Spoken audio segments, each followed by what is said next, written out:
சாரிடா, இன்னைக்கு உங்களோட ஃபேமிலி தான்டா எனக்கு ஃபுட்டு. அதனால் 2 பேரும் என்னை மன்னிச்சிருங்க. சனிக்கிழமை ஞாயிற்றுக்கிழமையானால் வேறு வழியே இல்லை. உங்கள் இனத்தை நாங்கள் கொண்டு தான் ஆகணும், வேறு ஆப்ஷனே இல்லை. இன்றைக்கி வந்து நெய் சோறு தாங்க. அதுக்கப்புறம் 65 இல்லாத வீக்கெண்டு கிடையவே கிடையாது. அதுக்கப்புறம் வந்து சிக்கன் கிரேவி. பரவாயில்ல, செம்ம டேஸ்ட்டாக வந்துச்சு. ஷார்ட் டைமில் ஈஸியாக சீக்கிரமாக செஞ்சு சாப்பிட்றலாம். இதுக்கு வந்து ஒரு மிக்சியில் பெரிய வெங்காயம் 1, பட்டை, கிராம்பு, சோம்பு, ஏலக்காய் இதெல்லாம் போட்டு அரைச்சி வச்சுக்கோங்க. குஸ்கா மாதிரி தான் இப்போ நம்ம செய்ய போகிறோம். இப்போ நெய்யும் எண்ணெயும் போட்டுட்டு இலை போட்டாச்சு, பட்டை போட்டாச்சு, அவ்வளோதான். இதுக்கு காரத்துக்கு பச்சை மிளகா. இப்போ அந்த மசாலா வந்து எண்ணெய் பிரிஞ்சு வர அளவுக்கு நல்லா வதக்கிக்கலாம்.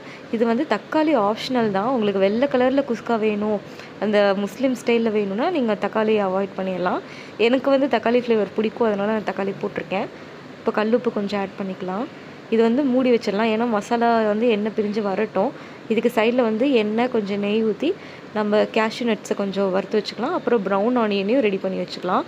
இப்போது அடி பிடிச்சிடக்கூடாது, ஏன்னா நம்ம சில்வர் பாத்திரத்தில் வச்சுருக்கோம். ஸோ அப்போ கொஞ்சம் கிளறி விட்டுட்டு இந்த சின்ன அலாக்கில் நான் வந்து 2 வந்து பாஸ்மதி ரைஸ் எடுத்து ஒரு 20 நிமிஷம் ஊற வச்சுருக்கேன். ப்ரௌன் ஆனியனையும் சைடில் வந்து நம்ம கிண்டி விட்டுக்கலாம். இப்போ ஊற வச்ச அரிசியை போட்டுக்கலாம். அந்த அலாக்கில் வந்துட்டு நான் 3 தண்ணி ஊற்றிருக்கேன், அரை தண்ணி எக்ஸ்ட்ரா ஊற்றிருக்கேன். ஏன்னா குக்கரில் வச்சா 3 கரெக்டாக இருக்கும்.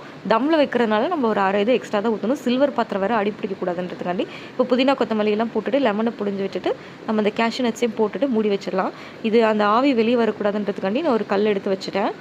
அவ்வளோதான். இப்போ ஒரு 3/4 வேக்காடு தான் வெந்திருக்கு. இப்போ நம்ம தம் போட்டுடலாம். பழைய தோசைக்கல் எடுத்து போட்டுக்கலாம்.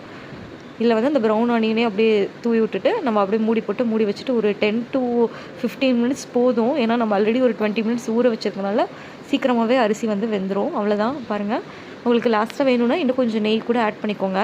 ஏன்னா இது பேரே நெய் சோறு தான், அதனால் நெய் இல்லாமல் இருந்தால் எப்படி? என் கைக்கான நெய், எண்ணெய் இதெல்லாம் ரொம்ப கம்மியாக தான் வரும். அதனால் கொஞ்சமாக ஊற்றிட்டு எடுத்துட்டேன். இதில் நீங்கள் தேங்காய் பால் கூட ஆட் பண்ணலாம், ரொம்ப டேஸ்ட்டாக இருக்கும். அவ்வளோதான், சூப்பராக ரெடி ஆயிடுச்சு. இது உங்கள் வீட்டு சின்ன குட்டீஸ் பெரிய குட்டீஸ்க்கு செஞ்சு கொடுத்து அசத்துங்க. நெக்ஸ்ட் வீடியோவில் பார்க்கலாம். சிக்கன் கிரேவி போடுறேன். டூடல்ஸ்.